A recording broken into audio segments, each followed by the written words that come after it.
ተመልካቾቻችን የዕለተ ዓርብ የጤና ይስጥልን ፕሮግራማችን እንሆ ጀምሯል። ይህንና መሰል ጉዳዮችን ወደ እናንተ እያደረስን እስከ 2 ሰዓት ተኩል አብረናችሁ የምንቆይ ይሆናል።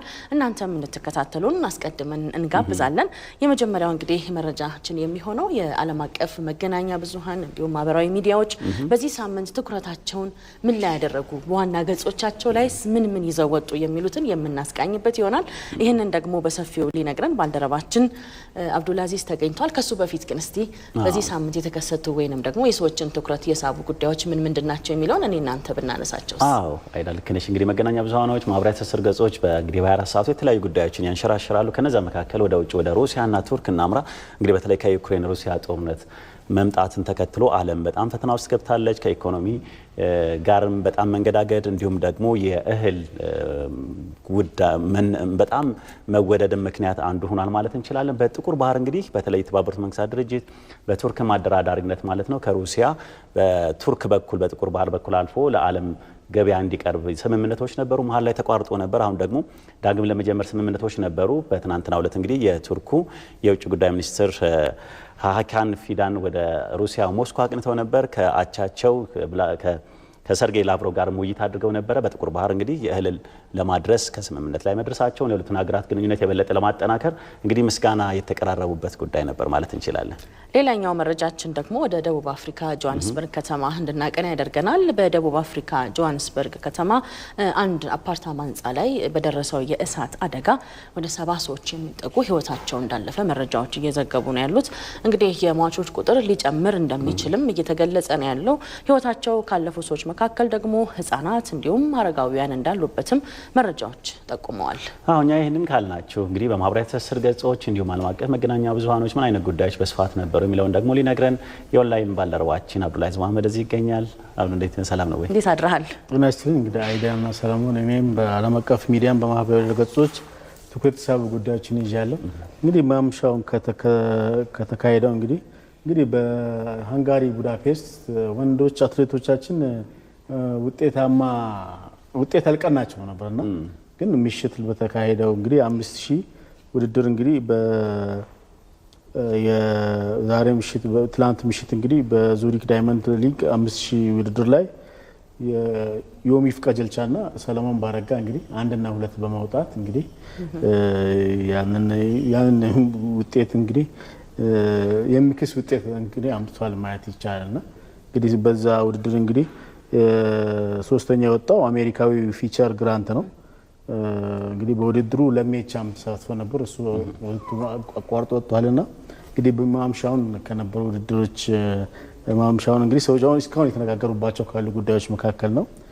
ሌላው እንግዲህ ትዊተርን ይመለከታል። እንግዲህ ትዊተርን እንግዲህ ኤለን ማስክ ከተረከበው ወዲህ ብዙ ለውጦች እየታዩ ነውና አሁን ምንድነው ትዊተር እንግዲህ ሰዎች ያለ ስልክ ቁጥር በድምጽና በምስል መደዋወል የሚችሉበትን መንገድ ይፋ ተግባራዊ ያደርጋል ብሎ መናገሩ እንግዲህ መነጋገሪያ ሆናልና ከዚህ ቀደም እንግዲህ ስልክ ያስፈልጋል አይደል ሰዎች እንዲነጋገሩ። እንግዲህ ሰዎች ግን የኤለን ማስክ ምንድነው ከዚህ ስልክ ቁጥር አያስፈልግም። ሰዎች እንዲነጋገሩ በዓለም ጫፍ ያለ ሰው ከአንድ ጫፍ እስከ አንድ ጫፍ ያለው ሰው ያለ ስልክ ቁጥር መነጋገር የሚችልበትን መንገድ ይፋ አደርጋለሁ። ሌላው ፕላትፎርሙ በእናይ መንገድ ነው አለው። ትዊተር ላይ ራሱ ትዊተር ያለ ስልክ ቁጥር እንግዲህ ያንን ማድረግ እንዲችል አደርጋለሁ ነው ያለው። የኔ ዓላማ እንግዲህ የመገናኛ ሰዎች የሚገናኙበትን መንገዶች አብዮታዊ በሆነ መንገድ መቀየር ነው ማለት ነው። ሪቮሉሽናይዝ ማድረግ ነው ሲል ነው እንግዲህ ሲገልጽ ነበርና በቅርቡ እንግዲህ ትዊተር ሁሉን አቀፍ መተግበሪያ የማድረግ አካል ነው። እንግዲህ ትዊተርን የሁሉን አቀፍ አካል የማድረግ አንድ አካል ነው። ሌሎችም አዳዲስ ነገሮች ትዊተር ላይ ተቀላቀሉ እንግዲህ አዳዲስ ሰዎችን ህይወት የሚያቀሉ ነገሮችን አደርጋለሁ ብለዋል። ሌላው ከእንትኖቹ በተለየ መንገድ ምንድነው ይሄ አሁን አዲስ ተግባራዊ የሚሆነው ያለ ስልክ ቁጥር ተግባራዊ የሚሆነው ሰዎች የሚገናኙበት መንገድ ምንድነው በአይኦኤስም በአንድሮይድም አፕራተሶች የሚሰሩ ናቸው። ብዙ ጊዜ አንዳንድ ተግባራዎች አፕራተስ በአንድሮይድ ይሰሩና በደሞ አይኦኤስ እና አፕል ምናምን ነገሮች ራሳቸው በሚመች መልኩ ያመርታሉና ይሄ ግን በሁለቱም መንገድ እንደሚሰራ ነው እንግዲህ የገለጸው የኤለን ማስክና ይሄ በማህበራዊ ድረገጹ ያጋራው። ይሄ እንግዲህ አንዱ መነጋገሪያ ከሆኑ ጉዳዮች መካከል ነው። ሌላው እንግዲህ በዓለም አቀፍ ሚዲያዎች ትኩረት የሳበው ጉዳይ በሴት የቀዶ ጥገና ሐኪሞች የታከሙ ሰዎች ህይወት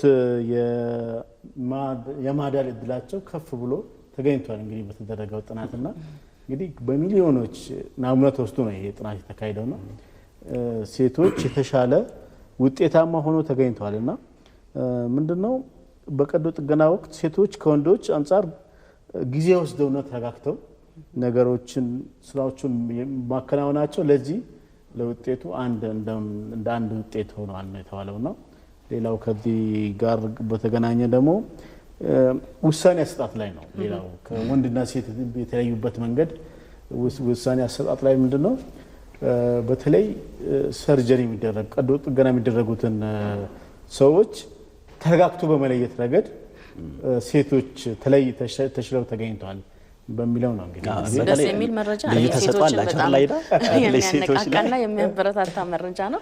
ያው ሴቶች እንግዲህ በማሽከርከሩም ዘርፍ ስታይ ሴቶች ያው አደጋን በመቀነስ ረገድ ጉልህ ሚና አላቸው።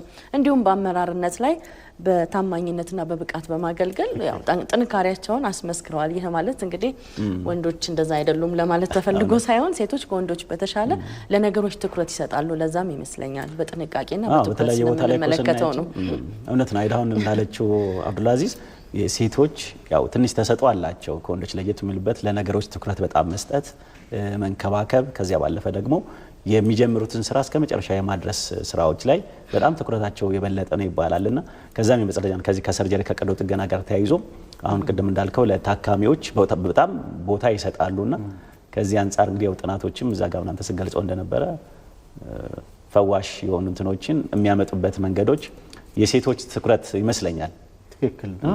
አሁን እንደውም አይዳ ስትናገር አሁን እዚህ አይነት ምንድነው አሁን በአሽከርካሪነት ረገድ አሁን ሴቶች በጣም አሁን ባይዘይ እኩል አይነት በመኪና ረገድ እኩል አይነት መኪና ሴት ይዘው ዋጋው ከፍ ብሎ ነው የሚሸጠው። ሽያጭ ራሱ ተመሳሳይ እንደውም ደላላዎች ማሻሻጫ ያደርጉታል። ሴቶች የሴት መኪና ነው ይላል። የሴት መኪና በሚል ከኖርማል ዋጋ ማለት በጣም ወደ 50,000 ብር አሁን በ1 ሚሊዮን የሚሸጥ መኪና እንግዲህ ከኖርማሉ ከሚሸጥበት ወደ 50,000 ብር እስከ 40,000 ብር ልዩነት ያመጣል ሴት ብቻ በመያዙና ይሄ እንደውም አንዱ ማሳያ ነው ብሎ መውሰድ ይቻላልና ይሄ እንደው ጥናቱም ይሄንን የሚያጠናክር ነውና በዋነኝነት በተለይም ሰርጀሪ አሁን አንዳንድ ጊዜ ምንድነው ሰርጀሪ የሚደረጉ ሰዎች ተለይተው ወደ እንትን ካልገቡ ወደ ህይወታቸው ሊቀጠፍ ይችላል ማለት ነው።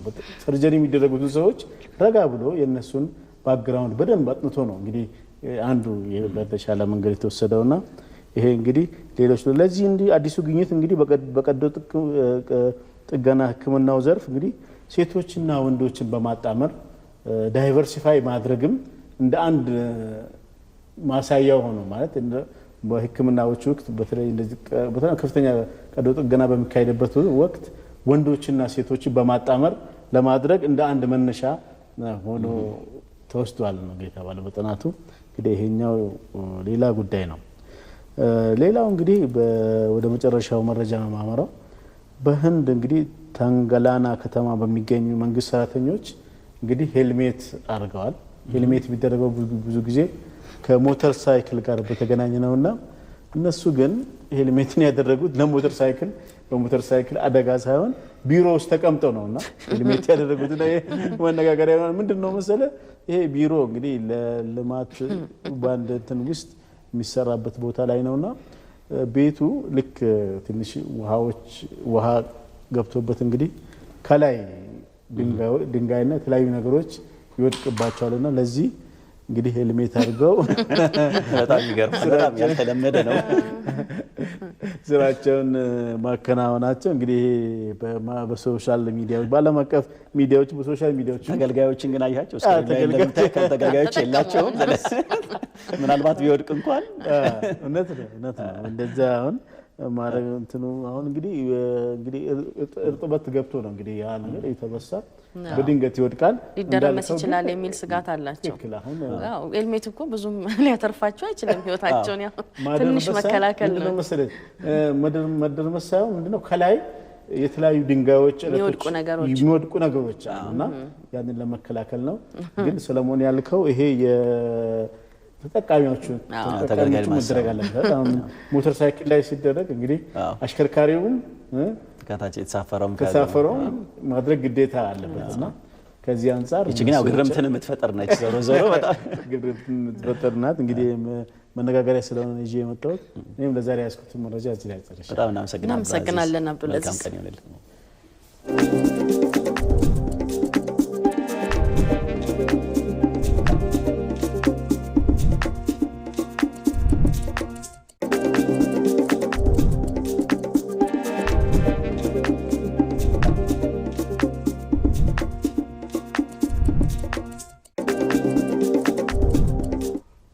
ተመልሰናል ተመልካቾቻችን። በመከታተል ላይ የምትገኙት የጤና ይስጥልን ዝግጅታችንን ነው። እንግዲህ ሁሉም እለቶች የየራሳቸው ታሪክ አላቸው። የሚያሳዝን፣ የሚያስደስት እንዲሁም የሚያስደንቅ እኒህ ክስተቶች ተሰንደው ነው እንግዲህ ታሪክ ሆነው የሚመለሱትና ታሪክን ወደ ኋላ መለስ ብለን ስንቃኝ በዛሬው ዕለት በዓለማችን ላይ በዚህ ሳምንት ምን ተከሰተ የሚለውን የምንዳስስበት ፕሮግራም ላይ እንገኛለን።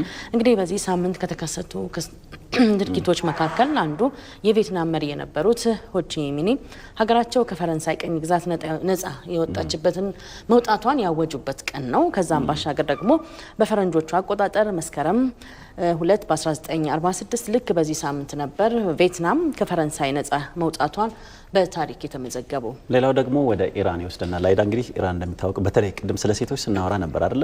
የሴቶች የፖለቲካ ተሳትፎ፣ የኢኮኖሚ ተሳትፎ አሁንም ቢሆን በአደጉት ሀገርም ገና በማደግ ላይ ያሉ ሀገራትም ላይ ገና እንደሚቀር ነው መረጃዎች የሚያሳዩትና ኢራን እንግዲህ በ2009 ፈረንጆች አቆጣጠር ልክ በዚህ በያዝነው ሳምንት ማለት ነው የሴት አንድ የጤና ሚኒስትርን የሾሙበት ጊዜ ነበር። መሐመድ ነጃድ በሰዓቱ ኢራን ፕሬዝዳንት ነበሩ። እንግዲህ ከ30 ዓመት በኋላ ማለት ነው ኢራን አንድ ሴት ፕሬዝዳንት የሴት የጤና ሚኒስትርን ያገኘችበት ነበርና እንደዛ አይነት ነገሮች ታሪክን ያሳዩናል። ወደ ሌላ ጉዳያችን ወደ ዋናው ስንገባ እንግዲህ አንደኛው በሰው ልጅ ታሪክ እንግዲህ በጣም አውዳሚ የነበረው የሁለተኛው ዓለም ጦርነት የተከሰተበት እለትን ለማዳሰስ ፈልገናል።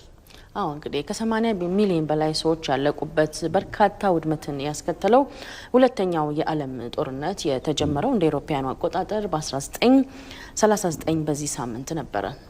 አዎ እንግዲህ እሱን ጉዳይ ያዘጋጀው ባልደረባችን ሞላ አለማየሁ ነው። እሱን ተከታተሉ። ዳግም እንገናኝ። በአንደኛው የዓለም ጦርነት ሽንፈት የገጠመው ጀርመን ከኢኮኖሚ ማዕቀብና ከተለያዩ ጫናዎች ለመውጣት በያኔው የናዚ ፓርቲ መሪ አዶልፍ ሂትለር እየተመራ ከፍተኛ ፕሮፓጋንዳ በማስተጋባት አውሮፓን ለመቆጣጠር አሰበ። ከዚያም በአንድ በኩል ፖላንድ ውስጥ ያሉ ጀርመኖች እየተጨፈጨፉ ነው፣ በሌላ በኩል ደግሞ ከጠላቶች ጋር እየሰራች ነው በሚል ምክንያት እንደ አውሮፓውያን አቆጣጠር መስከረም 1 ቀን 1939 የጀርመን ወታደሮች ፖላንድን ወረሩ። ለዚህ የጀርመን ወረራ ምላሽም እንግሊዝና ፈረንሳይ በናዚ ጀርመን ላይ ጦርነት አወጁ። ሁለተኛው የዓለም ጦርነትም በይፋ ተጀመረ።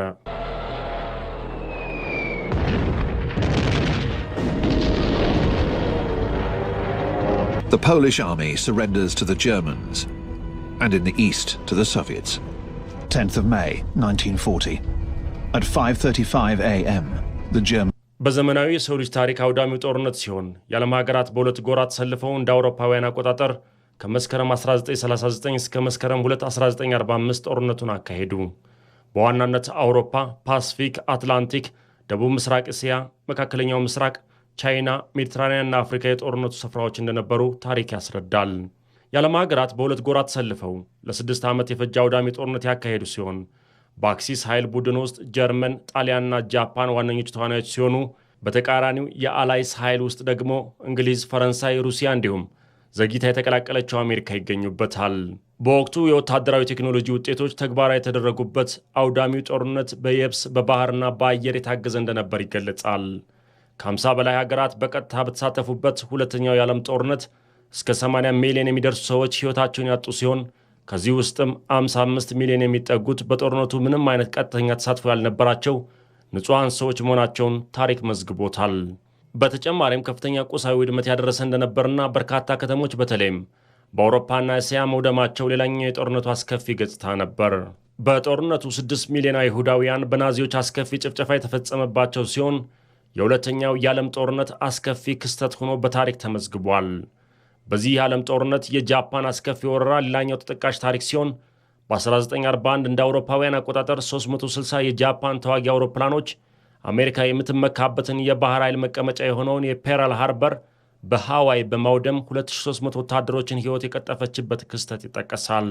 ይህንን ክስተት ተከትሎም የወቅቱ የአሜሪካ ፕሬዝዳንት ሃሪ ቱርማን ወደ ጦርነቱ በቀጥታ በመግባት በኋላም አዲሱና አውዳሚ የሆነውን አቶሚክ ቦምብ በጃፓን ከተሞች ሂሮሺማና ናጋሳኪ ላይ እንዲጣል ትዕዛዝ መስጠቱ ይታወሳል። ክስተቱን ተከትሎም ሁለቱ የጃፓን ከተሞች እስካሁን ጠባሳው ያልሻረ የጦርነት ታሪክ ከማስተናገዳቸው በተጨማሪ የጃፓን ኃይል እንዲበታተን ብሎም የአክሲስ ኃይል ቡድን መሸነፍ መጀመሪያ ሆነ። የጦርነቱ ተጠቃሽ አምባገነን አዶልፍ ሂትለርም የአሜሪካና የእንግሊዝን ጦር ከጀርመን ለማስወጣት የመጨረሻውን ሙከራ በበልጌ ጦርነት ላይ አድርጎን በመሸነፉ ራሱን ማጥፋቱ እንዲሁም ለጀርመን መሸነፍና የጦርነቱ ፍጻሜ መሆኑን አበሰረ። Even after the extremely costly battles of Moscow and Stalingrad. አስከፊ የሰውና የቁስ ውድመት ያስተናገደው ከዚያም አልፎ እስካሁን ድረስ ለትውልድ የሚተላለፍ የጦርነት ጠባሳ ያስቀመጠው ሁለተኛው የዓለም ጦርነት የተጀመረው እንደ አውሮፓውያን አቆጣጠር በ1939 በዚህ ሳምንት ነበር።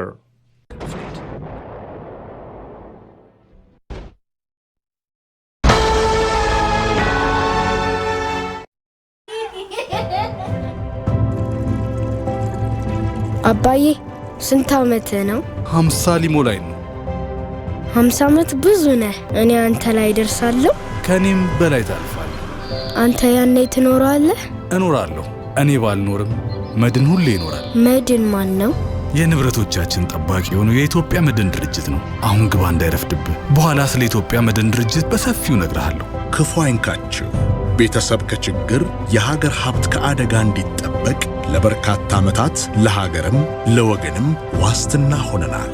ዓመታት ሲያልፉ ሀገር በሥራ እኛ በዋስትና። አስተማማኝ አጋሮ የኢትዮጵያ መድን ድርጅት።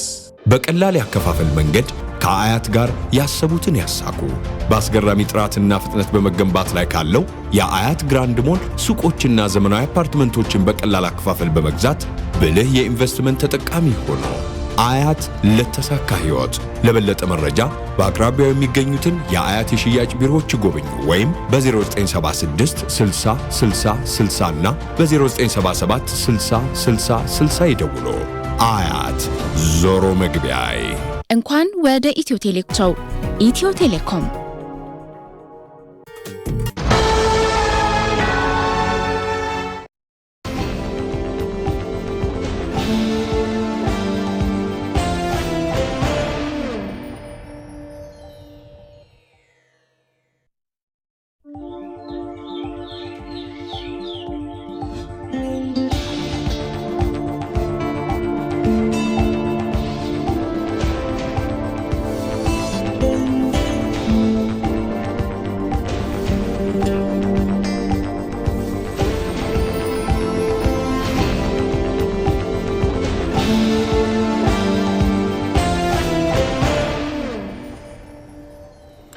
ጤና ይስጥልኝ ኢትዮጵያ ነው ተከታተላችሁ የምትገኙት። እስከ 2 ሰዓት ከ30 ከእናንተ ጋር አብረን እንዘልቃለን። አይዳ ከበደና ሰለሞን አበጋዝ አብረናችኋለን ከመላው ስቱዲዮ ባልደረቦቻችን ጋር ማለት ነው። እንግዲህ ዘወትር ከሰኞ እስከ አርብ ድረስ ከ1 ሰዓት እስከ 2 ሰዓት ከ30 ጤና ይስጥልኝ ኢትዮጵያ ወደ እናንተ ይደርሳል።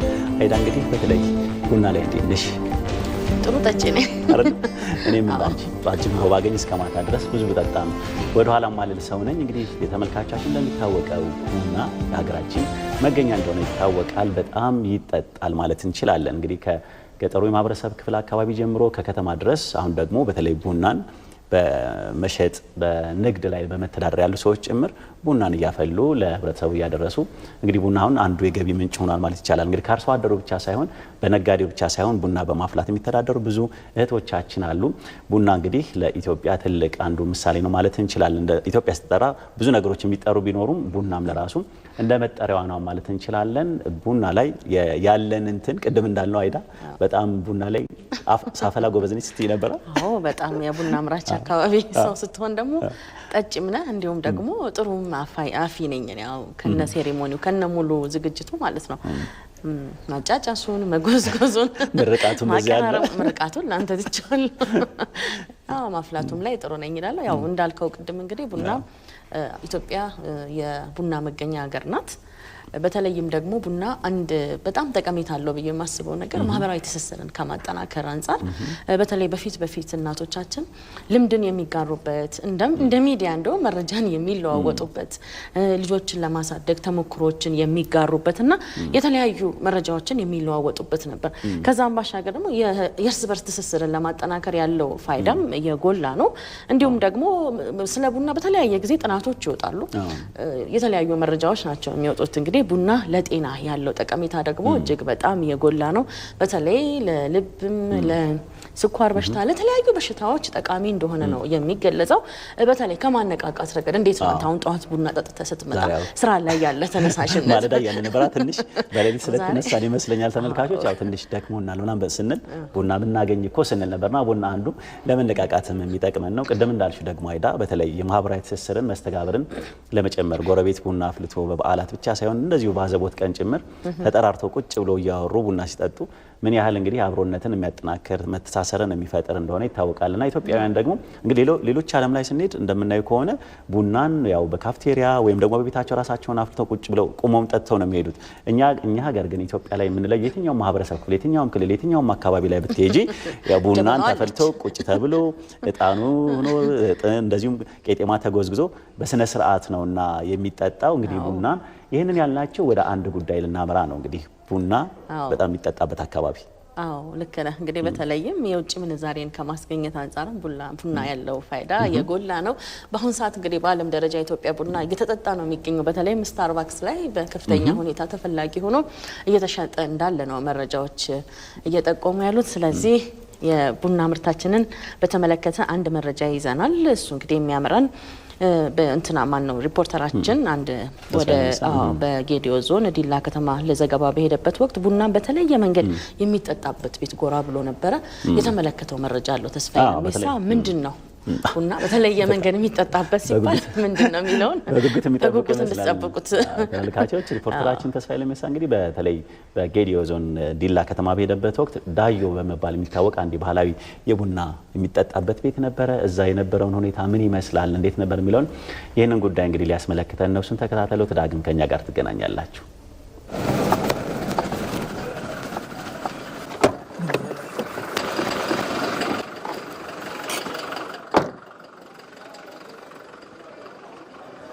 አሁን የምገኘው የጌዲዮ ዞን ዋና ከተማ በሆነችው ዲላ ከተማ ነው በዲላ ከተማ በነበረኝ ቆይታ አንድ ነገር ሰምቻለሁ ይህም በከተማዋ በጣም ታዋቂና ብዙ ተጠቃሚ ያሉት ባህላዊ ቡና ቤት እንዳለ ነው የተነገረኝ እስቲ ይሄ ባህላዊ ቡና ቤት አስቃኛችኋለሁ አብረን እንከታተል ሰላም ነው እንዴት ነህ ሰላም ነው አለን ደህና ነህ አለን እንኳን ደህና ቆየኸኝ ይሄንን ቤት ሰምቼ ነው የመጣሁት ዳዮ ቡና በጣም ታዋቂ ነው አሉ አንተም ስትጠጣ ስታይ በደንብ ትመሰክራለህ እስቲ አብሬህ ቤቱን ጎበኛለሁ ቡና ምን አይነት ቡና እንደሆነም መቅመስ ፈልጋለሁ ኦኬ ታንክ ዩ ግባ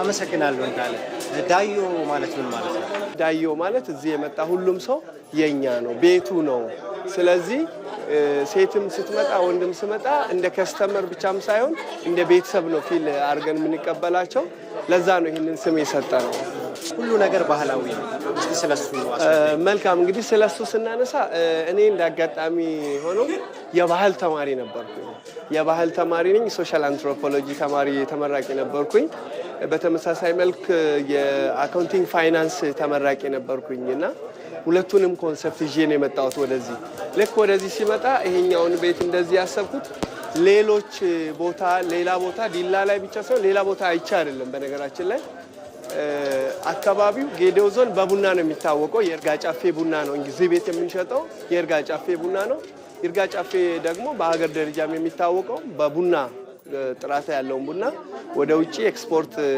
የሚያደርግ አካባቢ ነው ስለዚህ ለምንድን ነው ይሄንን ቡና እኛ እንደዚህ ክብሩን አስጠብቀን ለምን ይሄንን ቤት አንከፍትም ብለን ከባለቤቴ ከዳዮ ጋር ባለቤቴ ስሙ ነው ባይዘው ዳዮና ከዳዮ ጋር ከተነጋገርን በኋላ በዚህ አይነት መልኩ ዲዛይን አድርገን እነዚህ ሁሉ ነገሮች እዚህ ቤት የተሰሩ ናቸው። በነገራችን ላይ ከሌላ ቦታ የመጡ ሳይሆን እዚህ ቤት የተሰሩ ናቸው። ይህንን ቤት እንግዲህ በሚታይ መልኩ ባህሉን በጠበቀ መልኩ ለመስራት የይርጋ ጨፌ ቡናዎች ናቸው። ስፔሻል ቡና የሚባሉ ናቸው። ሲጠጣ ቴስቱን በደንብ ታገኘዋለህ። የሚቀላቀል አይደለም። አመቱን ሙሉ ወጥ የሆነ ቴስት የማይቀያየር ቴስት ነው ያለውና እነዚህንም እንደ ቡናውን እየቀመስክ ነይ አንድ ቡና ቅጅለት። እሺ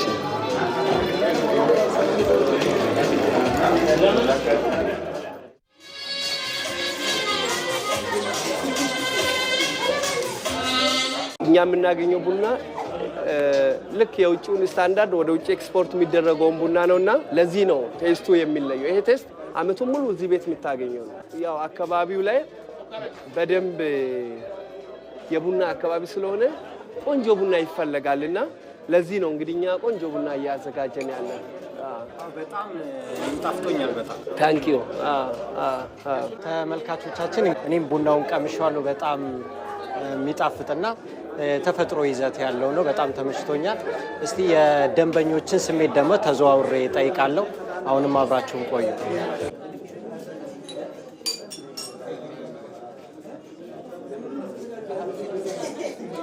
እኔ ተስፋ ጽዮን እባላለሁ። የዚህ የዲላ ከተማ ነዋሪ ነኝ። ቡና በቀን የግድ መጠጣት አለብኝ። ጠዋት ከቤት ስወጣ ቤት እጠጣለሁ። ወደ ስራ ከመሄድ በፊት በተለይ ከምሳ በኋላ የግድ ነው። ያለው የአሰራራቸው ሁኔታ፣ የቡናው ጣዕም፣ የቤቱ ዝግጅት ባህልን እንዲያንጸባርቅ ተደርጎ ነው። እንዳልከው ከመቀመጫዎቹ ጀምሮ የምታያቸው ነገሮች አርቲፊሻል ነገር ብዙም አታገኝም። ፋብሪካ ውስጥ ገብቶ ማኒፋክቸርድ የሆነ ነገር ብዙ አታገኝም እና ያለው ነገር ከቡናው ከመቀመጫው ከምታያቸው ነገሮች ጀምሮ ምናልባት ቴሌቪዥኑ ካልሆነ በቀር ባህልን የሚገልጹ ፊት ለፊት ላይ የሆነ ገበቴ በሚባለው የተቀመጡ የቡና አይነቶች ሁሉ ባህልን የሚያሳዩ ናቸው። በዚያም ላይ ደግሞ ቅዳሜና እሁድ የሚያቀርቧቸው የደራሮ ምግብ አለ። ያም ደግሞ ፒዩር የሆነ ካልቸርን የሚያመለክት ያው ደራሮ በጌዶ ዘርፈ ብዙ ትርጉም አለው። ክብረ በዓል ነው፣ ምግብ ነው። ቤቱን ልዩ ሪል የሆነ ካልቸር ያላብሰዋል። ስሜ ዳንኤል ሲል ይባላል። እዚሁ ዲላ ከተማ ነዋሪ ነኝ። በጣም ቡና እወዳለሁ። በተለይ ይርጋ ጨፌ ቡና ፍቅር የሆነ ቡና ነው። አሪፍ ቡና ስለሆነ በቀን 3-4ም ደጋግሜ እጠጣለሁ። እንደው አሁን ዲላ ውስጥ ተዘዋውሬ እንዲህ አይነት ቤት አላየሁምና እዚህ ሁሌ ትመጣለህ? እዚህ ቤት እንዴት ነው? ስለ ቤቱ ንገረኝ እስኪ። ይሄ በተለይ ቡና ባህላዊ ነው። በደንብ ባህላዊ ሰርሞኒውን ይዞ የተዘጋጀ ቡና በመሆኑ አብዛኛውን ጊዜ እመጣለሁ። ይሄ ምርጥ ቡና ይርጋ ጨፌ ቡና የሚሸጥበት ማዕከል ነው። አብዛኛው ሰው መጥቶ ይጠጣል። እጅግ ይጣፍጣል። ቡናው ምርጥ ቡና ነው። የኦርጋኒክ ቡና ነው። ከዚህ የተነሳ በጣም ጣዕሙ ጥሩ ስለሆነ ብዙ ሰው መጥቶ ከስተመር የሚገለገልበት ነው። እኔም ከዚህ የተነሳ ሁሌም መጥቼ የምጠጣበት የዳዩ ቡና ነው። ይሄ ምን አይነት እዚህም የሚጫወቱ ሰዎች አግኝቻለሁ። ስለዚህ ነገር አስፈልጋለሁ። ይሄ ሳዴቃ ይባላል። በጌዶ ባህል የገበጣ ጨዋታ ማለት ነው። በአማርኛ ነው ገበጣ፣ በጌዶኛ ሳዴቃ ነው። ዳዩ ቡና ጋር የሳዴቃ አለ። ሳዴቃውን ደግሞ ትጫወታለህ። ቡና የጠጣ ለዚህ ከጓደኞች ጋር ስትሰበሰብ ድንገት ስትገናኝ ይሆናል። ፐርፐዝሊ ለዚህ ጉዳይ ብለህ ትመጣለህ። ተዝናንተ ቡናውን የጠጣ ደስ የሚል ውለህ ነው የምትመለሰው።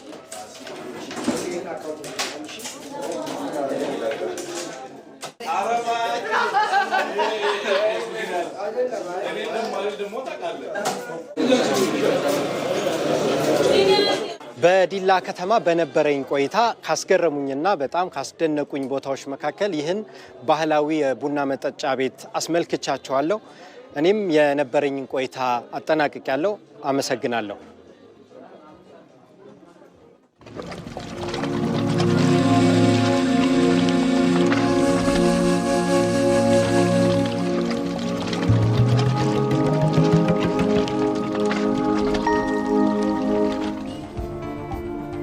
ተመልሰናል ተመልካቾቻችን። በመከታተል ላይ የምትገኙት የጤና ይስጥልን ፕሮግራማችንን ነው። እንግዲህ ፕሮግራሞቻችን አሁንም እንደቀጠሉ ናቸው። በድጋሚ አብራችሁን ሆኑ እያልን ስለ ግብረ ገብነት ጉዳይ ለማውራት ወደድን። እንግዲህ የግብረ ገብነት ስነ ምግባርን ስናነሳ እንግዲህ ከቤት ጀምሮ ልጆችን ከማሳደግ ከመኮትኮት እነሱን በስነ ምግባር አንጾ ለትልቅ ደረጃ ማድረስንም ጭምር የሚመለከት ነው። እንግዲህ በኢትዮጵያውያን የምንታወቅበት ስነ ምግባር ሌሎችን ማክበር እንዲሁም ደግሞ ለታላላቆቻችንም የአክብሮትን መስጠትና መደጋገፉ ይታወቃልና በተለይ ስነ ምግባርና ግብረ ገብነትን ለልጆች ማውረስ ከተቻለ ሀገርንና አካባቢንም እንደዚሁ ከፍ ማድረግ ነው ይላሉ አንዳንድ ምሁራኖች። በተለይ ደግሞ እናትና አባቶች ወይም ደግሞ ቤተሰብ ውስጥ የሚደረጉ ጉዳዮች ሁሉ ለልጆች ሲተላለፉ በመልካምነት ታንጸው ስነ ምግባርን ያላቸው ዜጋን ከመፍጠር አንኳያ ወጣቶችም ላይ በስፋት ቢሰራ ሀገር በልማት በኢኮኖሚ በፖለቲካውም ያለው የተሻለ ልትሆን ትችላለች። ትርምሶቹም ግጭቶችም እንዲሁም ደግሞ አለመግባባቶችም ጭምር ሊቀረፉ የሚችሉት እንግዲህ የተለያዩ ጉዳዮችን ቢኖሩ በስነ ምግባር የታነጸ ማህበረሰብን መገንባት ሲቻል ነው። ግብረ ገብነት የተላበሰ ዜጋ ሲኖር ነው የሚሉ አሉ። እውነት ነው። በተለይም በአሁን ሰዓት የፍልስፍና ህሊቃን እየገለጹ እንደሚገኙት ዓለም ለሳይንስ ለቴክኖሎጂ የሰጠችው ትኩረት አለ። ለሳይንስና ለቴክኖሎጂ የሰጠነውን ትኩረት ያህል ለግብረ ገብ ለስነ ምግባር የሰጠነው ትኩረት አናሳ በመሆኑ በአሁን ሰዓት ዓለም ላይ ለሚከሰቱ ችግሮች፣ አለመግባባት፣ ጦርነት፣ አለመከባበር መሰል ችግሮች እንደ ዋናነት የሚጠቀሰው የግብረ ገብ ትምህርት ባለመሰጠቱ ወይንም በመዘንጋቱ ነው። ግብረ ገብ እንግዲህ ለሰው ልጅ መሰረታዊ ነገር ከሚባሉት አንዱ ነው። ምክንያቱም ግብረ ገብ ሲባል የሃይማኖታዊ ግብረ ገብ አለ፣ የስራ ግብረ ገብ አለ፣ ቤተሰብ ግብረ ገብ አለ። ቤተሰብ ውስጥ ልጅህን እንዴት በስነ ምግባር አንጸህ ጥሩ ዜጋ አድርገህ ማሳደግና ሀገር ተረካቢ በስነ ምግባር ያሳደግከው ልጅ ለሀገርም ለአካባቢም ለቤተሰብም ጠቃሚና ኃላፊነት የሚሰማው ሀገርን የሚጠቅም ዜጋን ለማፍራት ትልቅ ጥረት ይፈልጋል። ስለዚህ ስነ ምግባር ወይንም ግብረ ገብ ችላ ሊባል የማይገባው ጉዳይ ነው። በአሁን ሰዓት መደማመጦችን፣ አለመከባበሮችን፣ ልዩነቶችን አለማክበር፣ ማንነትህን አለማክበር፣ ያንተን ማንነት አንተ የኔን ማንነት ስታከብር ልዩነታችንን ስናከብር መብትና ግዴታችንን ስናውቅ ለዚህ ሁሉ ነገር ደግሞ መሰረቱ ያው ግብረ ገብን ጥንቅቅ አድርጎ ማወቅ ነው። ይሄ ደግሞ ለግብረ ገብነት እንግዲህ ከትምህርት ቤት ቅድም ስናነሳው እንደነበረው ከቤት ይጀምራል፣ ከማህበረሰብ ከዚያም አልፎ ደግሞ ትምህርት ቤቶች ላይ ታዳጊዎች ላይ በስፋት መስራትም የሚያስፈልግበት ጉዳይ ነው። ይህን ጉዳይ ያነሳ ነው እንግዲህ አንዱ ጉዳይ የቅድም ስታነሻ የነበረው ነው አይደለ? ቴክኖሎጂ የተሻሻሉ የፈጠራ ስራዎችን ዓለም እየሰራች ነው የምትገኘው። የተሻለች ለሰው ልጅ ምቹ የሆነችን ዓለም ለመፍጠር በሚደረገው ጥረት ደግሞ አሁንም ውጤቶች እየተገኙ ነው የሚገኙት። እንግዲህ ከሳይንስና ቴክኖሎጂ ባሻገር ደግሞ ሰውን ያው ሙሉ የሚያደርገው ሰው የሚያደርገው ግብረ ገብ ስለሆነ እንግዲህ የግብረ ገብ ጉዳይ በዓለም ላይ መዘንጋቱ ለዚህ ምክንያቶች እንደሆኑ ነው በተለይ የፍልስፍናው መምህር ዶክተር ጠናዶ ይገልጻሉ። እንግዲህ ዶክተር ጠና የፍልስፍና መምህር ናቸው በአዲስ አበባ ዩኒቨርሲቲ። ሰው ግብረ ገብና ስነ ምግባር እንደዚህ የዘመናችን ቁልፍ ጉዳዮች በሚል የጻፉት መጽሐፍ ላይ ይህንን ሀሳብ በስፋት አንስተዋል። ባልደረባችን መቅደስ ጥላውን ደግሞ ከዶክተር ጠናዶ ጋር ቆይታ አድርጋለች። እሱን ተከታተሉት። ዶክተር በጣም ነው የማመሰግነው ለቃለ መጠይቅ ፈቃደኛ ሆነው እዚህ ድረስ ስለመጡ። ዛሬ በዋናነት ያነሳነው ርዕሰ ጉዳይ እርስዎን በመጽሐፉ የጠቀሱት ግብረ ገብነትን የተመለከተ ይሆናል። መነሻ ጥያቄ ግብረ ገብነት ምንድን ነው? ስነ ምግባርስ? በመሰረቱ የሰው ልጅ ሲፈጠር ከችግርም ጋር ነው የተፈጠረው። ማለት እንደ ሌሎች እንስሳት ወይም እንደ ሌሎች ፍጡራን ያሉትን ነገሮች ብቻ ተቀብሎ ያሉትን ነገሮች ብቻ ተጠቅሞ የሚኖር አይደለም። ሰው ችግሮችን ይለያል፣ መፍትሄዎችን ይፈልጋል እና ባለበት ችግር ምክንያት ግብረ ገብን ፈጥሯል። ግብረ ገብ መልካም ነገሮችን የሚያዳብርበት የሚኖርበት የሚቀርጽበት እና የሚያሳድግበት ነው። በአንጻሩ መጥፎ ነገሮችን የሚያስወግድበት ዲሲፕሊን ነው። ስነ ምግባር ልክ እንደ ግብረ ገብ መልካሞችን የሚመርጥ መጥፎዎችን ለማስወገድ የሚጥር ነው። በዛ ላይ አንድ ይሆናሉ ሁለቱም። ግን ስነ ምግባር ዲሲፕሊን ነው፣ የጥናት መስክ ነው በፍልስፍና ውስጥ። የመጽሐፉ ርዕስ ሰው ግብረ ገብና ስነ ምግባር የዘመናችን ቁልፍ ጉዳዮች ይላልና እንዴት ነው ግብረ ገብና ስነ ምግባር አሁን ላለንበት ለዘመናችን ቁልፍ ጉዳይ ሆኑት? መክፈቻ ነው። ቁልፍ ስንል መዝጊያም ነው ወይም ደግሞ መቆለፊያም ነው። የሰው ልጅ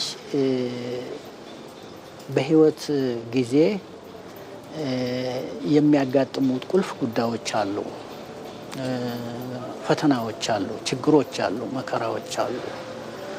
እነዚህን ችግሮች የሚቋቋምበት ቁልፍ ነገር ግብረ ገብ ነው። ለምን የሚፈልጋቸውን መልካም ነገሮች ማስገኛ፣ የማይፈልጋቸውን መጥፎ ነገሮች ማስወገጃ የሚሆን አይነተኛ መሳሪያ ወይም ተቋም ነው ማለት ይቻላል። በዚህ ምክንያት ነው ቁልፍ ነገሮች በአሁኑ ጊዜ ብዙ የምንቸገራቸው ችግሮች አሉ። ዓለም ሀብታም ናት። ዓለም በቴክኖሎጂ ብዙ ገፍታለች፣ ግን ችግሮቻችን እየተወሳሰቡ ናቸው።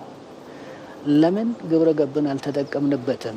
ለምን ስነ ምግባርን አልተጠቀምንበትም? እነዚህን ነገሮች ብንጠቀም ኖሮ እኮ ዓለም እንኳን አሁን ያለውን ህዝብ ተጨማሪ ከዚህ የበለጠ ህዝብ የምታስተናግድ ዓለም ናት። ግን እየተቸጋገርን ነው።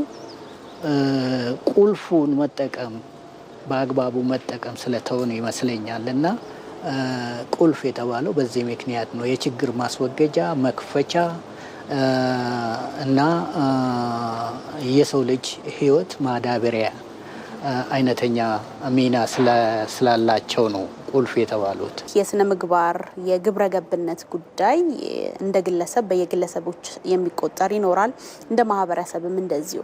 በሀገር ግንባታ ላይ የሚኖረው ሚና ምንድን ነው? ሲጎል የሚያጎለው፣ ሲኖር ደግሞ የሚሰጠን በረከት እንዴት ይገለጻል? ለሀገር ግንባታ በመሰረቱ ሀገር ግንባታ ማለት ሰላም ያስፈልጋል፣ መረጋጋት ያስፈልጋል፣ መተባበር ያስፈልጋል፣ መፋቀር ያስፈልጋል፣ መተጋገዝ ያስፈልጋል። እነዚህ ሁሉ የግብረ ገብ እንትኖች ናቸው፣ እሴቶች ናቸው። እና እነዚህ ነገሮች ካሉ ሀገርን መገንባት ቀላል ነው። እነዚህ ነገሮች ከሌሉ ሀገርን መገንባት በጣም ይከብዳል። ለምን? ችግሮች ይወሳሰባሉ። የመፍትሄ አቅጣጫዎችም አንዳንድ ጊዜ የሚጠፉም ይሆናል እና በዚህ ምክንያት ከግንባታ ጋር ቀጥተኛ ግንኙነት አላቸው እነዚህ የግብረ ገብ እሴቶች። ለዚህ ነው የምንፈልጋቸው። ለዚህ ነው ህዝብን በየደረጃው ግብረ ገብን ስነ ምግባርን መጠቀም የሚኖርበት። ያን በመተዋችን በመዘንጋታችን በተለይ ያደጉትን ሀገሮች በማየት ግብረ ገብን መከተል ስነ ምግባርን ማክበር በመተዋችን ምክንያት ብዙ ፈተናዎች ውስጥ ገብተናል። እኛ ብቻ አይደለንም፣ ዓለም ፈተና ውስጥ ገብቷል። ካለው እድገት አንጻር የተሻለ መኖር የሚችል የዓለም ህዝብ በጣም መጥፎ የሆነ ችግር ውስጥ ገብቷል፣ ፈተና ውስጥ ነው ያለው። በየአቅጣጫው የምንሰማው ጩኸት የመልካም ወይም የደስታ ጩኸት ሳይሆን የስቃይ ጩኸት ነው። በአብዛኛው ስናመዛዝን ያ ይበልጣል እና ይሄ ምክንያቱ ምንድን ነው? ያለንን በመርሳታችን በመዘንጋታችን ወይም ለመጠቀም ፈቃደኛ ባለመሆናችን ምክንያት ነው። የመጨረሻ ጥያቄ የማደርገው ዶክተር በትውልዶች መካከል እንደ ልዩነት የሚነሳ ጉዳይ አለ። እርስዎ ባደጉበት ማህበረሰብ ውስጥ፣ እኛ ባደግንበት፣ ቀጥሎ ደግሞ ከኛ በታች ያለው ወጣት ህፃናት በሚያድጉበት እና ልምዶን ያጋሩን። እርስዎ ባደጉበት ማህበረሰብ ውስጥ ቤተሰብ፣ ማህበረሰብ ለስነ ምግባርና ለግብረ ገብነት የሚሰጠው ትኩረትና ዛሬ እርስዎ ለገነቡት ማንነት አስተሳሰብ የነበረው ሚና አንስተን ማጠቃለያ እናድርገው። ትራዲሽናል ወይም በዘልማድ በሚኖር ማህበረሰብ ውስጥ ነው የተፈጠርኩት። እኔ በግሌ እንደኔ ያሄ የተማሩ አይደሉም፣ አልተማሩ ናቸው። ግን ከኔ የተሻለ የግብረ ገብና የስነ ምግባር አቅምና ባህሪ አላቸው። ከኔ የተሻለ ብዙ የሚያጓጓቸው ነገር የለም። የሚያጓጓቸውም ከሆነ የጋራ ጉዳይ ነው። በጋራ እንደግ፣ በጋራ እንኑር፣ እንፈቃቀር፣ እንተባበር፣ እንተጋገዝ የሚል ነው። ለየት ያለ ባህሪ ያላቸውም ሰዎች ይኖራሉ። ግን በህብረተሰቡ የሚዋጡ ስለነበሩ ጎልቶ የሚታይ ችግር የሚፈጥሩ የመፍጠር አቅም አልነበራቸው። እኛ ከዘመናዊ ትምህርት ጋር የሚገጫጩብን ነገሮች አሉ። እንማራለን፣ እንመራመራለን፣ እንፈትሻለን፣ ብዙ ነገሮች እናያለን። በዚህ ሂደት ውስጥ ግብረ ገቡ ተረስቶ ስነ ምግባሩ ተረስቶ ይሄ ማቴሪያሊስቲክ የሆነ ቴንደንሲ ማለት ይሄ ቁስ አካላዊ ጥቅምን የማግኘት እሱን የማባረር አይነት ስሜት በጣም ስላየለብን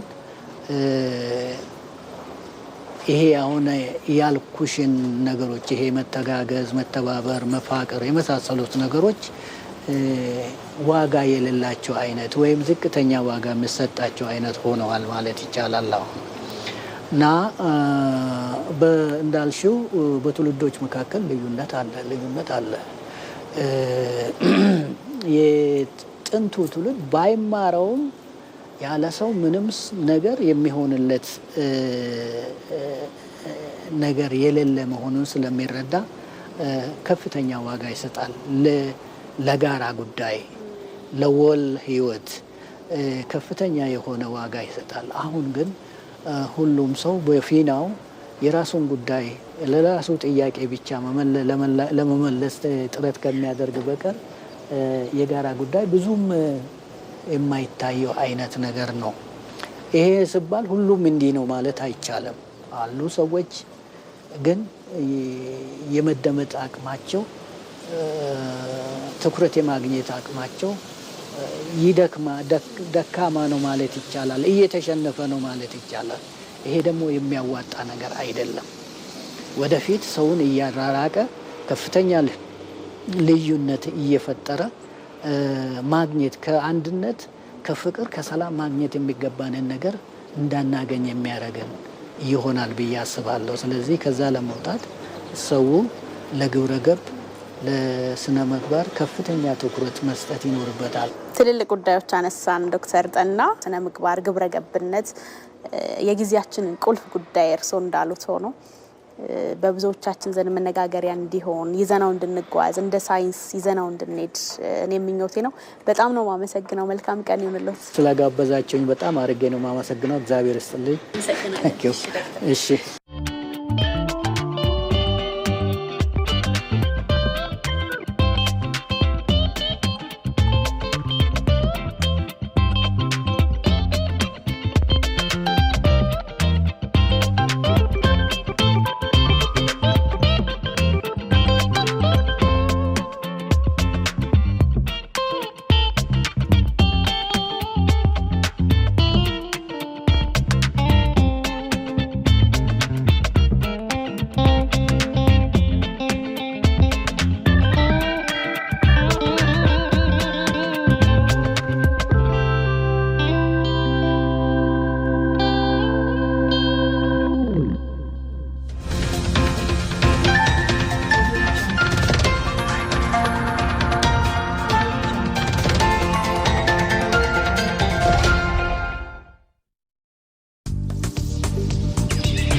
ተመልሰናል ተመልካቾቻችን። የጤና ይስጥልን ዝግጅታችን የክብር አጋር ኢትዮ ቴሌኮም ነው። ኢትዮ ቴሌኮምን እጅግ በጣም እናመሰግናለን።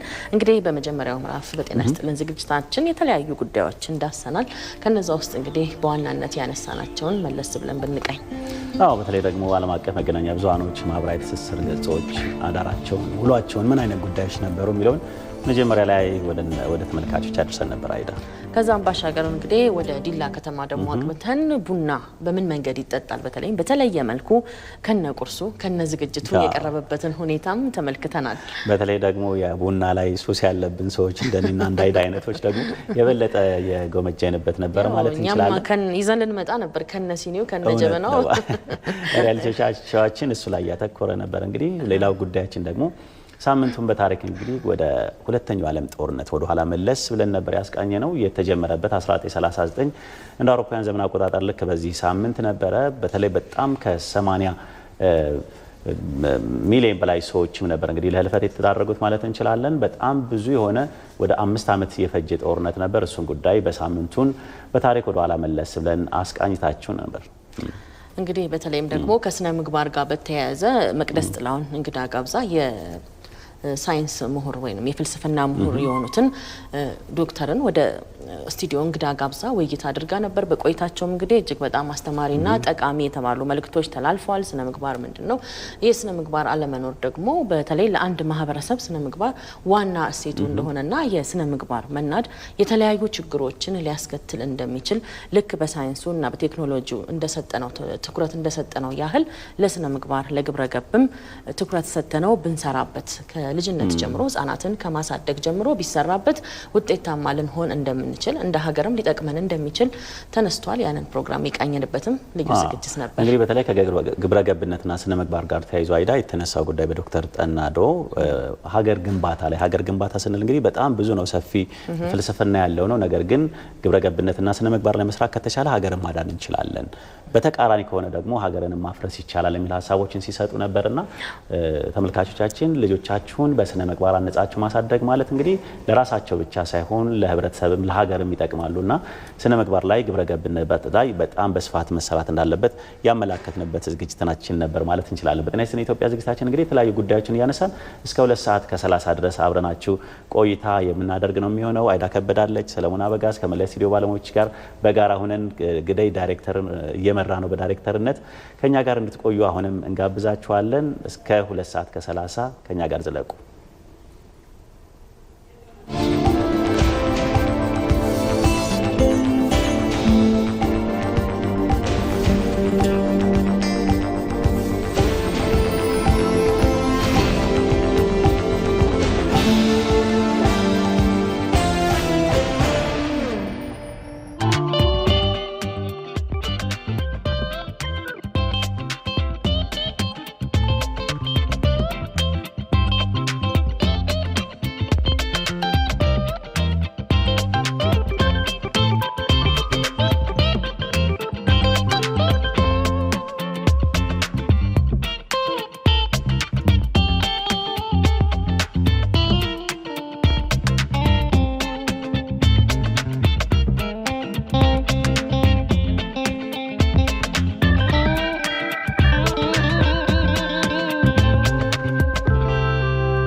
ሰላም ጤና ይስጥልን የተከበራችሁ ተመልካቾች እንደምን ቆይታችኋል? 2 ሰዓት ሆኗል። የሰዓቱን ዜናዎች ወደ እናንተ አደርሳለሁ። መሐመድ አልቃድር ነኝ። 18ኛው የብሔሮች ብሔረሰቦችና ሕዝቦች ቀን ብዝሃነትና እኩልነት ለሀገራዊ አንድነት በሚል መሪ ሀሳብ እንደሚከበር የኢፌዴሪ ፌዴሬሽን ምክር ቤት አስታወቀ። የብሔሮች ብሔረሰቦችና ሕዝቦች ቀን በዓል አስተባባሪ አብይ ኮሚቴ ባካሄደው ጉባኤ 18ኛው የብሔሮች ብሔረሰቦችና ሕዝቦች ቀን በዓል መነሻ እቅድ ላይ ተወያይቷል። በዓሉ በፌዴሬሽን ምክር ቤት አስተባባሪነትና በሶማሌ ክልል አስተናጋጅነት በጅግጅጋ ከተማ ብዝሃነትና እኩልነት ለሀገራዊ አንድነት በሚል መሪ ሀሳብ እንደሚከበርም ተገልጿል። በዚህም የፌዴሬሽን ምክር ቤት አፈ ጉባኤ አገኘው ተሻገር በዓሉ የሕዝቦችን ህብረ ብሔራዊ አንድነትና ትስስርን በማጠናከር በህገ መንግስቱና በፌዴራል ስርዓቱ ላይ ግንዛቤ በመፍጠር ረገድ ከፍተኛ ሚና እንደሚኖረው ተናግረዋል። መረጃውን ያገኘነው ከፌዴሬሽን ምክር ቤት የማህበራዊ ትስስር ገጽ ነው። በ2016 የትምህርት ዘመን አዲሱ ስርዓተ ትምህርት በሁሉም የኢትዮጵያ ሁለተኛ ደረጃ ትምህርት ቤቶች ተግባራዊ እንደሚደረግ የትምህርት ሚኒስቴር አስታወቀ። የትምህርት ሚኒስትሩ ፕሮፌሰር ብርሃኑ ነጋ በትምህርት ዘርፉ ላይ በተደረጉ የለውጥና የተከናወኑ ስራዎችን አስመልክቶ ገለጻም አድርገዋል። በአጠቃላይ ስርዓተ ትምህርቱ ላይ የነበረውን ስብራት ለመጠገን መሰረት የሚጥሉ የለውጥ ስራዎች መከናወናቸውንም ፕሮፌሰር ብርሃኑ ገልጸዋል። በዚህም በ2015 አዲሱ ስርዓተ ትምህርት በአንደኛ ደረጃ ትምህርት ቤቶች ላይ ተግባራዊ ሲደረግ መቆየቱን አንስተዋል። በ2016 የትምህርት ዘመን አዲሱ ስርዓተ ትምህርት በሁሉም ሁለተኛ ደረጃ ትምህርት ቤቶች ተግባራዊ ለማድረግ ዝግጅቶች ተጠናቀዋልም ብለዋል። በኢትዮጵያ በ10 ዓመታት ውስጥ በተለያዩ አካባቢዎች ከ1349 በላይ ኪሎ ሜትር የሚሸፍኑ 5 የፈጣን መንገዶች ግንባታ ለማከናወን እየሰራ መሆኑን የኢትዮጵያ መንገዶች አስተዳደር ገለጸ። የአስተዳደሩ የፈጣን መንገድና ልዩ ኮንስትራክሽን ፕሮጀክት ትግበራ ቡድን መሪ ኢንጂነር ችሮታው ይርጋ ለኢዜአ እንደገለጹት በ10 ዓመታት ውስጥ በሀገሪቱ በ5 የተለያዩ አካባቢዎች የፈጣን መንገድ ግንባታ ለማካሄድ ታቅዷል ነው ያሉት። የፈጣን መንገዶች የሚገነቡት ከአዲስ አበባ ደሴ፣ ከአዲስ አበባ ጅማ፣ ከአዲስ አበባ ደብረ ማርቆስ፣ ከአዋሽ መይሶና ከአዲስ አበባ ነቀምት መሆኑን ጠቅሰው በአጠቃላይ የመንገዶቹ ርዝመት 1349 ኪሎ ሜትር መሆናቸውንም ገልጸዋል። የፈጣን መንገድ ፕሮጀክቶቹ ቀጠናዊ ትስስርን የማሳደግ ፋይዳ እንዳላቸውም የገለጹት የቡድን መሪው የሀገሪቱን የወጪ ገቢ የንግድ እንቅስቃሴ በትራንስፖርት ዘርፍ ለማሳለጥ ከፍተኛ አስተዋጽኦ ይኖረዋል ብለዋል። ከውጭ የአፍሪካ ህብረት ወታደራዊ መፈንቅለ መንግስት የተካሄደባት ሀገር ጋቦንን በጊዜያዊነት አገደ። የአፍሪካ ህብረት የሰላምና ደህንነት ምክር ቤት ባወጣው መግለጫ በሀገሪቱ የነበረው ህገ መንግስታዊ ስርዓት በቦታው እስኪመለስ ድረስ ጋቦን ከአባልነት ታግዳ ትቆያለች ብሏል። በሀገሪቱ በተካሄደው መፈንቅለ መንግስት ስልጣን የተቆጣጠረው ኃይል የሽግግር መሪ መሰየሙ የሚታወስ መሆኑን ዌዎን ኒውስ ዘግቧል። በመጨረሻም የአሜሪካው የቀድሞ ፕሬዚዳንት ዶናልድ ትራምፕ በተከሰሱበት የምርጫ ጣልቃ ገብነት ክስ ነጻ ተባሉ። ትራምፕ በአሜሪካ በፈረንጆቹ 2020 በተካሄደው ፕሬዚዳንታዊ ምርጫ ጣልቃ ገብተዋል በሚል ክስ ቢቀርብባቸውም የጆርጂያ ፍርድ ቤት የቀድሞውን ፕሬዚዳንት ከተከሰሱበት ክስ በነጻ አሰናብቷቸዋል። የቀድሞው ፕሬዚዳንት በተደጋጋሚ በተለያዩ ክሶች ፍርድ ቤት እየተመላለሱ ቢሆንም በዚህኛው ክስ ዳግም ወደ ፍርድ ቤት አያመሩም ነው የተባለው። ከምርጫ ማጭበርበርና ጣልቃ ገብነት ክስ በተጨማሪ በርካታ ክሶች በጆርጂያ ፍርድ ቤት የተከሰሱት ዶናልድ ትራምፕ ክሶቹ የፈጠራና በ2024 ፕሬዚዳንታዊ ምርጫ እንዳልወዳደር የተሸረቡ ሴራዎች ናቸው ሲሉ ተቃውሟቸውን በተደጋጋሚ ማሰማታቸውን ሮይተርስ በዘገባው አመላክተዋል።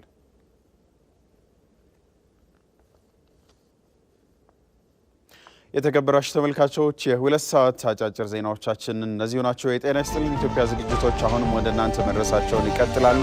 አሁንም አብራችሁ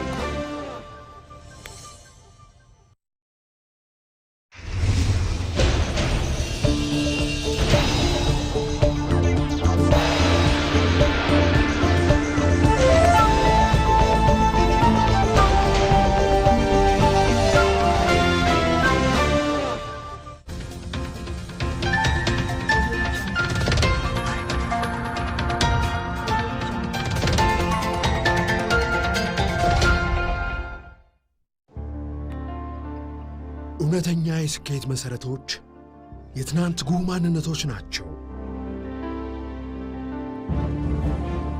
የጀመርነው በእርግጥም ራዕይ ስለነበረን ነው። ጥቂቷን በጥረታችን ልናገዝ ወስነን ስንነሳ፣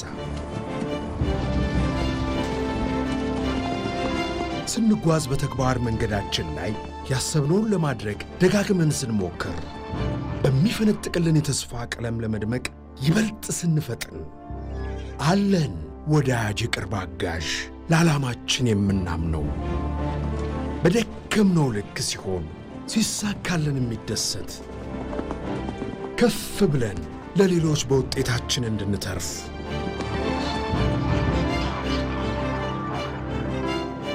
አብሮን የነበረ አብሮን የሚዘልቅ ባንክ ነው። ኦሮሚያ ባንክ፣ የሕዝብ ባንክ። ኦሮሚያ ባንክን እናመሰግናለን። ተመልሰናል ተመልካቾቻችን። እንግዲህ በአርብ ማለዳ የጤና ይስጥልን ዝግጅታችን የተለያዩ ጉዳዮችን እየዳሰስን እንገኛለን።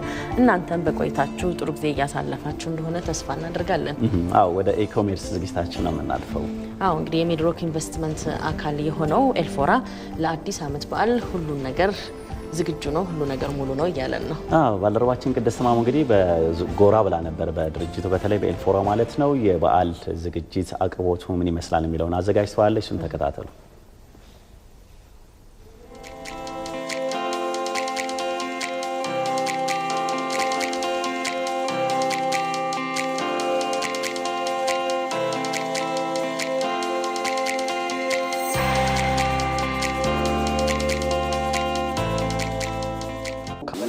ዝግጅትን አስመልክቶ በከፍተኛ ሁኔታ ከፍተኛ ቁጥር ያላቸው ፍየሎች፣ በጎች፣ የቁም ከብቶች የእርድ አገልግሎት እያዘጋጀን ለማህበረሰቡ ለማቅረብ ከፍተኛ ዝግጅት አድርገናል።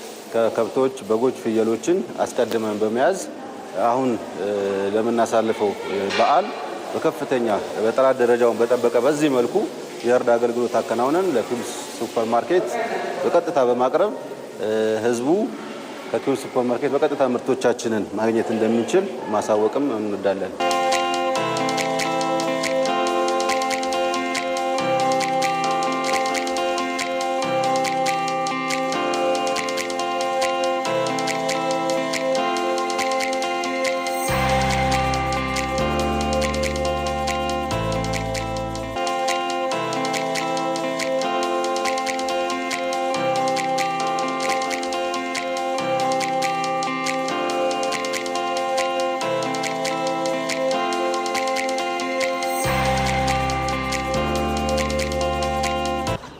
የዶሮ ስጋ በህይወት እንቁላል ታርዶ የተበለተ የተዘጋጀ ዶሮ የከብት ስጋ የፍየል የበግ ስጋ ጥራቱን በጠበቀ መልኩ የተዘጋጀ በኪውስ ሱፐር ማርኬት በኩል ለማህበረሰባችን የሚቀርብበት አሰራር አለን። አሁንም ለዚህ ለደረሰው በዓል ቁጥራቸው እንደዚህ በበዛ መልኩ እዚህ ቤት ብቻ አይደለም 5-6 ቤቶች አሉ።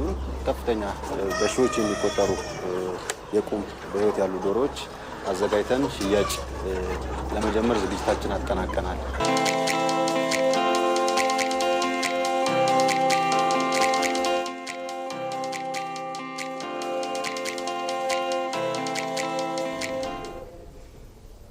ተነስተን ኢትዮጵያ ነው የታተላችሁ የምትገኙት። እንግዲህ ወደ ውጭ ዘገባ ልናልፍ ነው። አይዳ በተለይ ወደ ፓኪስታን ነው የምናቀነው። እንግዲህ በፓኪስታን በሚገኝ አንድ ትምህርት ቤት እንግዲህ ፓኪስታናዊቷ ሲስተር ዛፍ የትምህርት እድል ያላገኙ ህጻናትን እንግዲህ የትምህርት እድል እንዲያገኙ በጣም ሰፊ ስራዎችን ሰርታ መቆየቷን ነው መገናኛ ብዙሃኖች በስፋት የዘገቡት።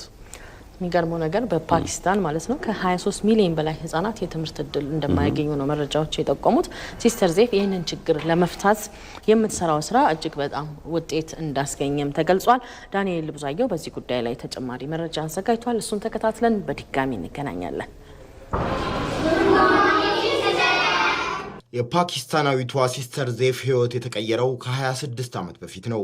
በወቅቱ የ7ኛ ክፍል ተማሪ የነበረችው ሲስተር ዜፍ አስተማሪዎቿ የክርስትና እምነት ተከታይ የሆኑ ተማሪዎችን ከሙስሊም ተማሪዎች እኩል የማያዩበት ሁኔታ ላይ ጥያቄ አነሳች። ይህ ደግሞ አስተማሪዎቿን አስቆጣቸው። በወቅቱ ፊቴን በጥፊ ተመታው። ከዛም ትምህርት ቤቱን መልቀቅ እንዳለብኝ ወሰንኩ። እናም ህፃናት በማንኛውም ምክንያት መድሎ የማይፈጸምባቸው ትምህርት ቤት ለመመስረት ጥረት ማድረግ ጀመርኩ። በፓኪስታን ድህነት በመስፋፋቱ ምክንያት ሲስተር ዜፍ በመኖሪያ ቤቷ በነፃ የማጠናከሪያ ትምህርት የሚሰጥ ትምህርት ቤት ከፈተች። ከጀመርኩ በኋላ ከቤት ወደ ቤት እየሄድን የተማሪዎቹን ሁኔታ መጎብኘት ጀመርን። ከዛም አንዳንዶቹ ልጆች ወደ መሰረትኩት ትምህርት ቤት መምጣት እንዳለባቸው ወሰንኩ። ስራውን ስጀምር አንዳንድ ሰዎች ልጅ ስለሆነች አይሳካላትም፣ ትምህርት ቤቱም ቀጣይነት አይኖረውም ብለው ነበር። እኛ ግን እዚህ ደርሰናል። የሲስተር ዜፍ ትምህርት ቤት የተጀመረው እንደ አውሮፓውያን አቆጣጠር በ1997 የማጠናከሪያ ትምህርት በመስጠት ነበር። እንደ አውሮፓውያን አቆጣጠር በ2015 ግን ትምህርት ቤቱ መደበኛ ትምህርት ቤት ሆኖ መመዝገብ ችሏል። የሲስተር ዜፍ ትምህርት ቤት ሴቶችን ለማብቃት ልዩ ትኩረት ሰጥቶ ይሰራል። 200 የሚደርሱ ሙስሊምና ክርስቲያን ተማሪዎችን ከመዋለ ሕፃናት እስከ 10ኛ ክፍል ድረስ በእኩልነትና በነፃ ያስተናግዳል። የትምህርት ቤቱ የቀድሞ ተማሪዎች ደግሞ አድገው አሁን ላይ በቀድሞ ትምህርት ቤታቸው በመምህርነት እያገለገሉ ይገኛሉ። ደፋሮች ካልሆንን አስተማሪዎቻችን ይረዱናል፣ አይመቱንም። በሌሎች ትምህርት ቤቶች ግን ተማሪዎች ሁልጊዜ ነው የሚቀጡት። አሁን ላይ የሲስተር ዜፍ ፋውንዴሽን ተጨማሪ 2 ቅርንጫፎችን በመክፈት ቀን ቀን ወላጆቻቸውን በስራ ሲያግዙ የሚውሉ ህፃናትን ሰብስቦ እያስተማረ ነው የሚገኘው። የ15 ዓመቷ ሳህር በዚህ ትምህርት ቤት ለመጀመሪያ ጊዜ መጻፍና ማንበብ በመማር ላይ ትገኛለች። ሁልጊዜ ምግብ ይቸግረኛል። እናቴ ወደ ትምህርት ቤት እንዲሄድ ሁልጊዜ ትፈልግ ነበር። አሁን የእናቴን ህልም እውን ለማድረግ አጋጣሚውን አግኝቻለሁ። በፓኪስታን 23 ሚሊዮን ህፃናት የትምህርት ዕድል አያገኙም። ለዚህ ደግሞ ምክንያቱ ከፍተኛ ድህነት ነው። እነዚህ ህፃናት ትምህርት ያስፈልጋቸዋል። እንዴት ስማቸውን እንደሚጽፉ እንኳን አልተማሩም። ካልተማሩ እንዴት ለመጪው ህይወታቸው መዘጋጀት ይችላሉ? ባለፉት 2 አስርት ዓመታት የሲስተር ዜፍ ፋውንዴሽን በመቶዎች የሚቆጠሩ ህፃናት ትምህርት እንዲማሩ ድጋፍ አድርጓል። ሲስተር ዜፍ ደግሞ በ2 የተለያዩ ዘርፎች 2ኛ ዲግሪ በመስራት ለተማሪዎቿ አርአያ መሆን ችላለች። በርካታ ሽልማቶችንም አግኝታለች። የዜና ምንጫችን ቪኦኤ ነው።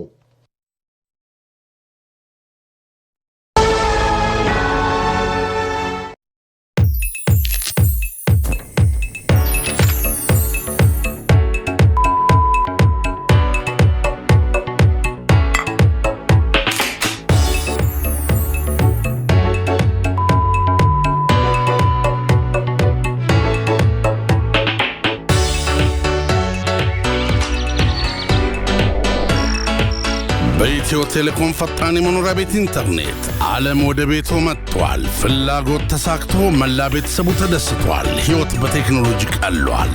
ኢትዮ ቴሌኮምም እስከ 31% ቅናሽ አድርጓል። ከምንጊዜውም በላይ ጥራትና ፍጥነት ጨምሯል። በሰከንድ ከ10 ሜጋቢትስ ፍጥነት በላይ ሲገዙ በሞባይሎ የማይቋረጥ 5 ጊጋባይትና 400 ደቂቃ በስጦታ ያገኛሉ። ምን ይሄ ብቻ! በአነስተኛ ንግድ ለተሰማሩ በተለያዩ የፍጥነት አማራጮች እስከ 30% ቅናሽ። ቴሌቢዝነስ ፋይበር ለድርጅቶችና ተቋማት በአስተማማኝ የፋይበር ኬብል በተለያየ አማራጮች እንዲሁም በ30% ቅናሽ ማቅረቡን በደስታ ይገልጻል። ኢትዮ ቴሌኮም። የማይቻል የሚመስለው ሁሉ ከባድ መስሎን በሐሳብ ብቻ እንዳይቀር የፈራነው ሁሉ ጓጉተን ጥሩ ደረጃ ላይ ደርሰው ለማየት የምንጥርላቸውም ሁሉ ይቻላል፣ ይሆናል፣ ይሳካል። እርስዎ ብቻ ጤና ይሁኑ። ሕልሞን በልቦ አኑረው ወደ ፈለጉት ወደ ተመኙትና ወደሚጓጉለት ሁሉ ይደርሳሉ። በቀላል ያከፋፈል መንገድ ብልህ የኢንቨስትመንት ተጠቃሚ በመሆን ከአያት ጋር ያሰቡትን ያሳኩ። በአስገራሚ ጥራትና ፍጥነት በመገንባት ላይ ካለው የአያት ግራንድ ሞል ሱቆችና ዘመናዊ አፓርትመንቶችን በቀላል አከፋፈል በመግዛት ብልህ የኢንቨስትመንት ተጠቃሚ ሆኖ አያት ለተሳካ ሕይወት። ለበለጠ መረጃ በአቅራቢያው የሚገኙትን የአያት የሽያጭ ቢሮዎች ጎብኙ ወይም በ0976 60 60 60 እና በ0977 60 60 60 ይደውሉ። አያት ዞሮ መግቢያዬ።